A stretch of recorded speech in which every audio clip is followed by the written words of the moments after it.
The Emperor's New Clothes. Let's see what's inside.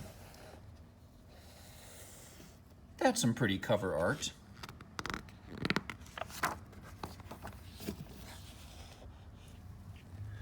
The Emperor's New Clothes.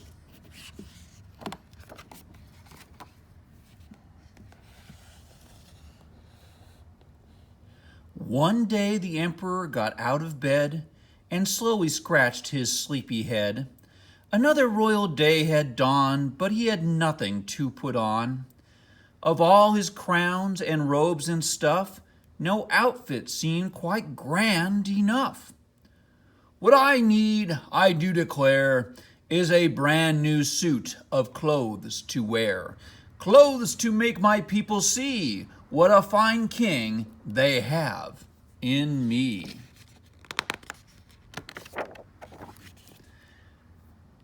Before he could utter one word more, a knock came at the palace door. There stood two weasels looking pleased. We have just what the emperor needs.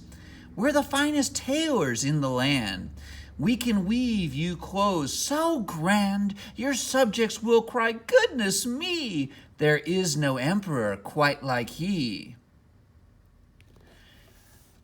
That is just what I want. That's just the thing, exclaimed the vain and conceited king.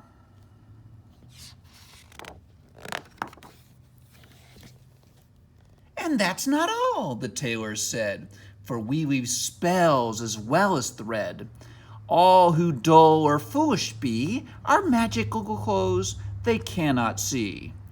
A bit more gold will buy this spell, we're sure that it will serve you well.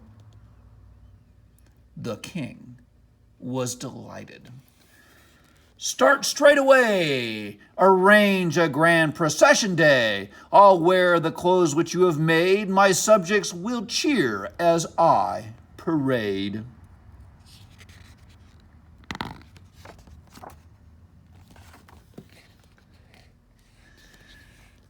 But can't we afford it, the treasurer cried, opening the lid of the treasury wide. The chamberlain agreed, we've spent too much on trousers, shirts, and hats, and such. Nonsense, this suit will let me see.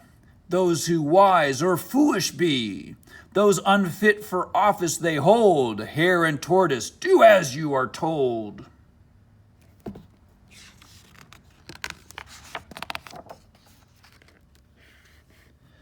But the emperor had made an awful mistake. The weasels weren't tailors, they were fake. And when Hare left them to start their work, the two young rascals began to smirk. Smiling and joking, giggling and more, they laughed and rolled upon the floor.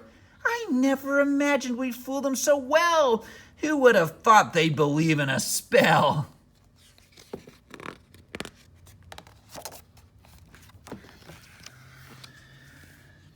How easily people are taken in, even by a tale so very thin. But the story's a good one, woven with care, and one that was told with a great deal of flair. Peeking in through a crack in the door, Hare wondered what all the laughter was for. See him over there? There he is. He's peeking in. Many days passed without a sign of any clothes, either shabby or fine. The poor old emperor began to doubt that he'd ever get his parade shoes out.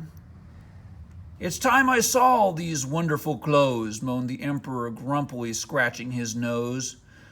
But suppose when I visit I can't see a thing, then I'd look like a fool and I am the king. I don't want to seem like a dunderhead. I'll send my servants to look instead. And there they go. Gonna go check.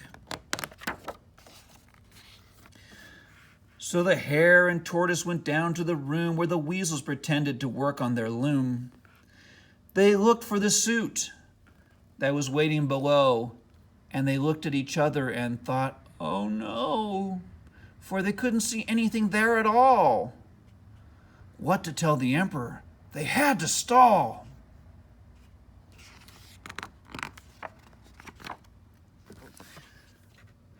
By now, the emperor was eager to know what had become of his fabulous clothes. "Tell me," he cried to Tortoise and Hare, "of the clothes they'd not seen, the clothes that weren't there. What are they like? Are they sumptuous and rich? Are they special and lovely and beautifully stitched?" Hare and Tortoise wished for somewhere to hide. They look wonderful, Majesty, both of them lied.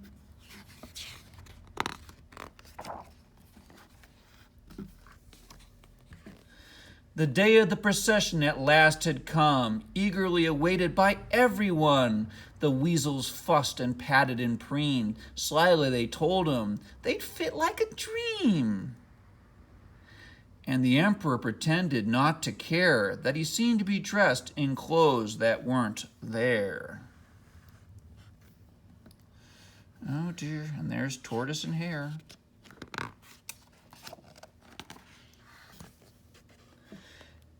As the procession set out, everyone stared and gawked, too frightened to say what they really thought.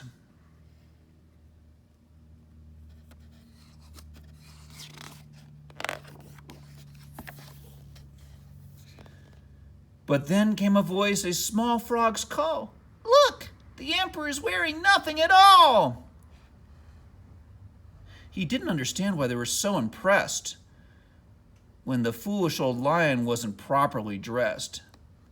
After that, the secret was out, and everyone started to point and shout. Laughter rang out, "What a hullabaloo!"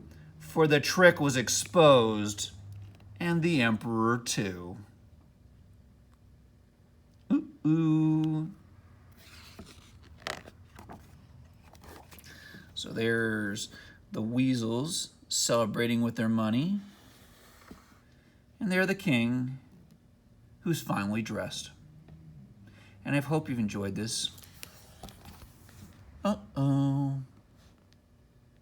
Good night.